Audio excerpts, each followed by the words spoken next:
Tonight, the death of Jyoti Basu described as the end of an era, not just in the passing of Mr. Basu, but as representative of an entire generation of Indian politicians. Men who towered over the political landscape for years are now either dead or ailing and far removed from active politics, like former Prime Minister Atal Bihari Vajpayee and George Fernandes. Men who have controversial legacies as well, but are widely recognized for their personal integrity, commitment, and their idea of India. Who are the inheritors in today's politics? Do they exist, or does a different time need a different persona? Well, joining me for more on this, Somnath Chatterjee, former Speaker of the Lok Sabha, also somebody who worked with Mr. Basu in the left front for decades.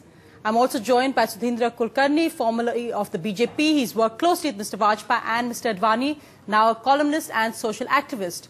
Also with me, Ravi Shankar Prasad, senior member of the BJP, and Sachin Pilot, young Minister of State in the UPA government. Thank you all very much for joining me on Verdict tonight. Let's just look at the inheritors of a political legacy. We know in the Congress, well, the inheritors from Jawaharlal Nehru, Indira Gandhi, Rajiv Gandhi, currently, of course, Sonia Gandhi and Rahul Gandhi. The BJP, well, not a family inheritance here. Atal Bihari Vajpayee, his inheritors, L.K. Advani and now Nitin Gadkari.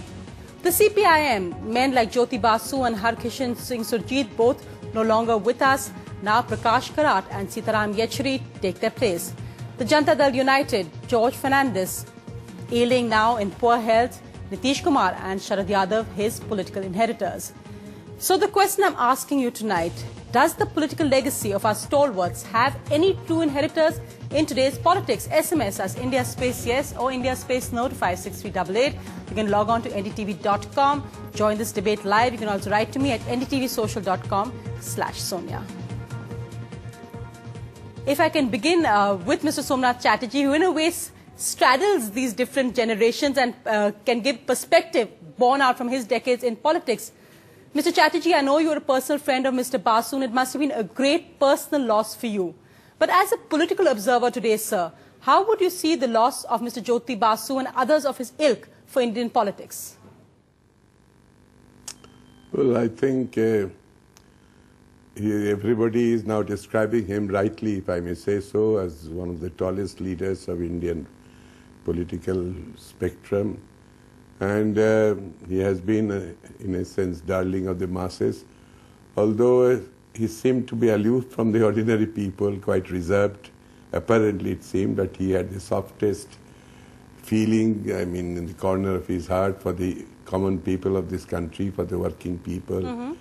And I have always found that he had the sense of the people's feelings and their aspirations and their urges. And that's why he could espouse the causes of the people. He could relate to them what he felt that he should know, they should know. Yes. He could take up their causes and he could articulate them. Tuba.com